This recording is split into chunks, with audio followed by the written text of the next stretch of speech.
भगवत प्रेमियों, मैं राम सागर शास्त्री आप लोगों के समक्ष रखने जा रहा हूं भूगोल खगोल का वर्णन। देखिए, पृथ्वी का विस्तार 50 करोड़ योजन का है। पृथ्वी 7 द्वीपों में बटी हुई है।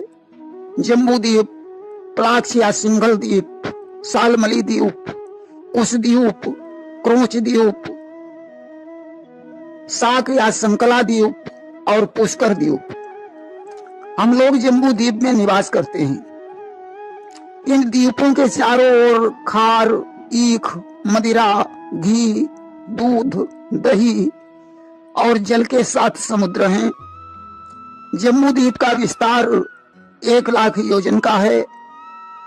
इसके खंडों के नाम इस प्रकार हैं: रम्यखंड, हिरण्यखंड, भद्रासु खंड, केतुमाल खंड, इलाव्रत खंड, नाभिया भरत खंड, किमपुरुष या प्रयाग खंड, पुरु खंड और नरहरि खंड। हम लोग भरत खंड में निवास करते हैं। देखिए, इलाव्रत के बीच में 1 लाख योजन ऊंचा स्वर्ण पर्वत है, जिसे सुमेर पर्वत कहा जाता है, जिसके एक शिखर पर 10,000 योजन लंबी चौड़ी ब्रह्मपुरी है। 7 द्वीपों से बाहर लोकालोक पर्वत है, जहां सदैव अंधकार रहता है।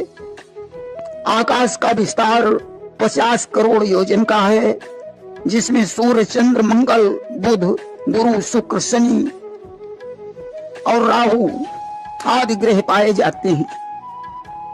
सूर्य मकर से मिथुन की संक्रांति तक उत्तरायण में और कर्क से धन की संक्रांति तक दक्षिणायन में रहते हैं। सूर्य की 12 कलाओं को संक्रांति तथा चंद्रमा की 16 कलाओं को तिथि के नाम से जाना जाता है।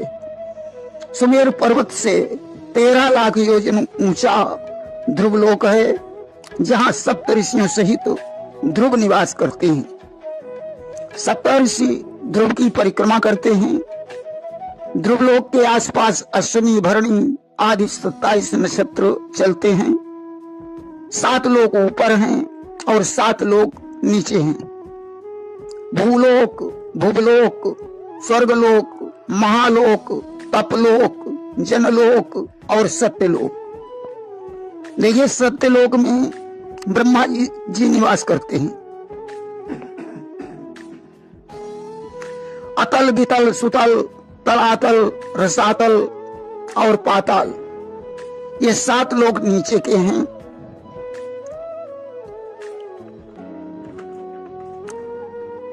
अतल लोक में मैदानम निवास करता था, जो इंद्रजाल का माया विद्या में प्रवीण था।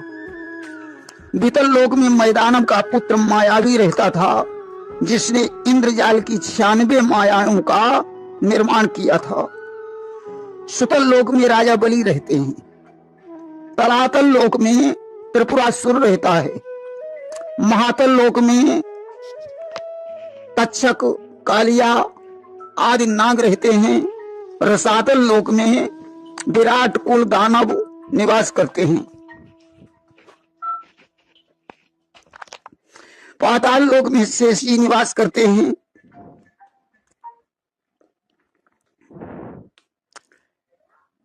पाताल लोक के नीचे 30,000 योजन की दूरी पर 1,000 फनधारी शेष जी रहते हैं।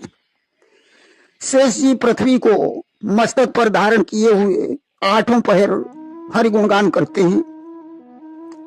शेष सैया 23 योजन विस्तार की है, जिस पर लक्ष्मी सहित नारायण शयन करते हैं। नीचे के 7 लोकों में सूर्य चंद्रमा का प्रकाश नहीं पहुंचता, वहां मणियों से प्रकाश होता है। शेष जी का 11 रुद्रों में संकर्षण नाम है। महाप्रलय के समय उनके मुख से अग्नि निकलकर तीनों लोकों को भस्म कर देती है। हजारों देव कन्याएं शेष जी की सेवा करती हैं। देखिए, मृत्युलोक से 99,000 योजन की दूरी पर यमपुरी है, जहां यमराज मनुष्यों को कर्मानुसार स्वर्ग या नरक देते हैं। मरने के बाद शरीर अंगुष्ठ प्रमाण का बना रहता है। यमदूत उसे पास में बांधकर लोहे के मुगदरों से पीटते हुए 4 घड़ी के अंदर बैतरणी नदी पर ले जाते हैं। बैतरणी का विस्तार 1 योजन का है, जिसमें मलमूत्र, रक्त, कीड़े आदि भरे हैं। और जिन गौदान कीन संसारा, और पकड़ी पूछ सो हो वहीं पारा। जिन्होंने गौदान किया है वे गाय की पूंछ पकड़कर बैतरणी पार हो जाते हैं। इसके बाद उसे यमराज के पास पहुंचाया जाता है, जहां चित्रगुप्त उसके कर्मों का लेखा देखकर स्वर्ग या नरक को भेज देते हैं। पुराणों में 28 प्रकार के नरकों का वर्णन किया गया है। नरक भोगने के बाद जीव 84 लाख योनियों में भ्रमण करता है। जब पाप पूर्ण बराबर होता है तो मनुष्य योनि प्राप्त होती है।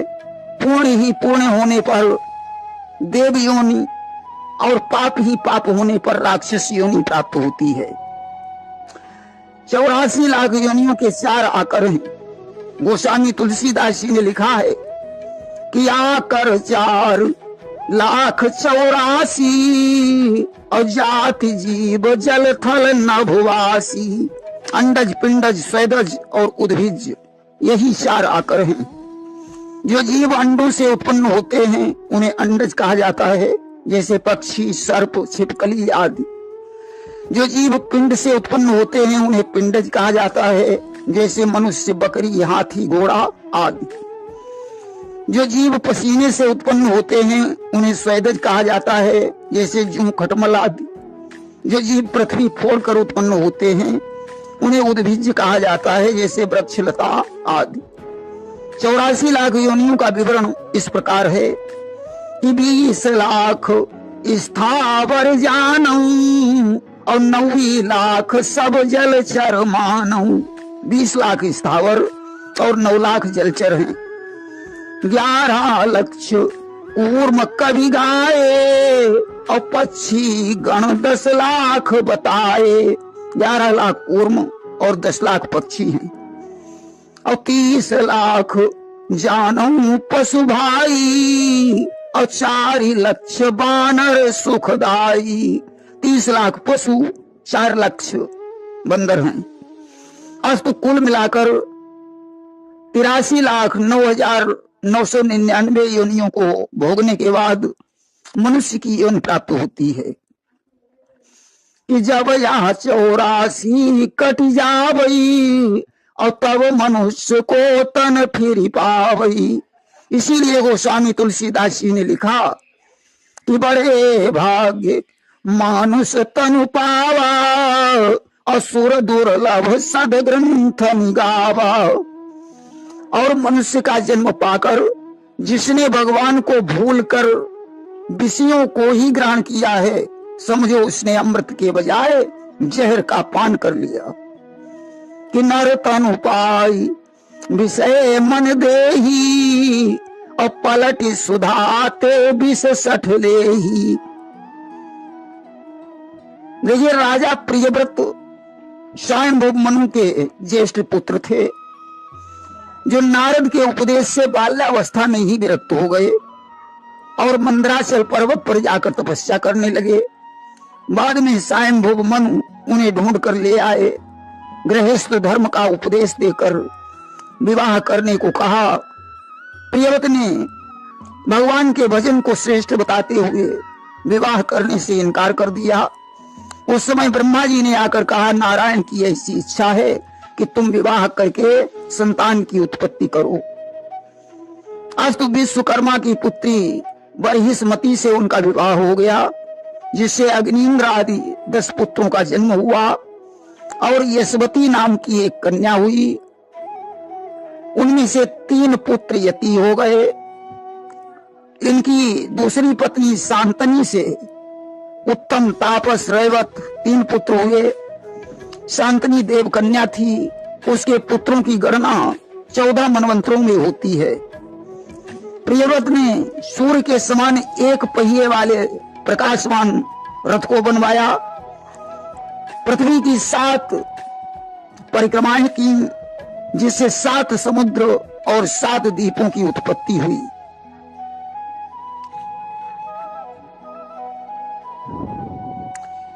1,00,000 योजन के विस्तार वाले जम्बू द्वीप के चारों ओर खारे जल का समुद्र है।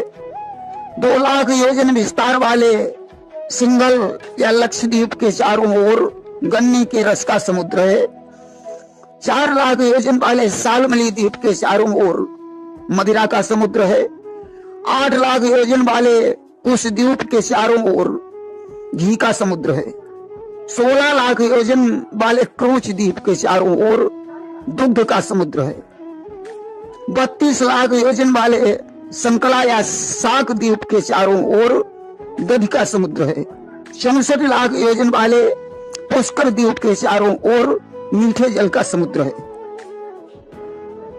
देखिए, प्रियव्रत ने यशवती कन्या का विवाह शुक्राचार्य से कर दिया और एक एक द्वीप अपने पुत्रों को दे दिया।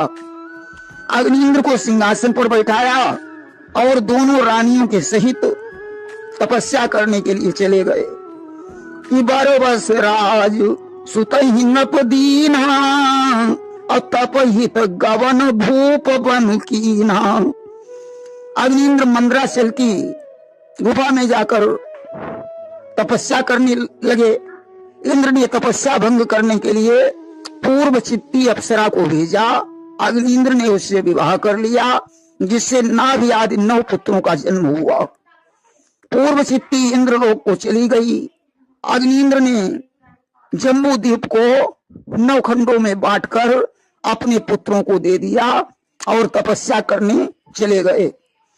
नाभि का विवाह मरुदेवी के साथ हुआ, जिससे ऋषभ देव का जन्म हुआ। ऋषभ देव के 9 बालक 9 खंडों के राजा बने, जिनमें भरत के नाम पर हमारे देश का नाम भारत पड़ा। देखिए, रम्य खंड में भगवान का मत्स्यावतार हुआ। हिरण्य खंड में भगवान ने कच्छप अवतार लिया। भद्राश्व खंड में भगवान ने हयग्रीव का अवतार लिया। केतुमाल खंड में कामदेव का अवतार हुआ। इलाव्रत खंड में भगवान शंकर गौरी जी के सहित विहार करते हैं। नाभि या भरत खंड में नर नारायण का अवतार हुआ। किम पुरुष या प्रयाग खंड में हनुमान ने मंत्रों द्वारा राम की पूजा की।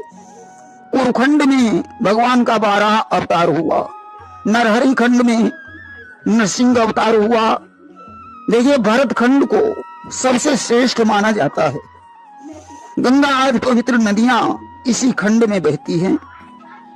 जिसने भरत खंड में जन्म लिया है, उस मनुष्य के बहुत बड़े भाग्य। प्रेम से बोलिए वृंदावन बिहारी लाल की जय।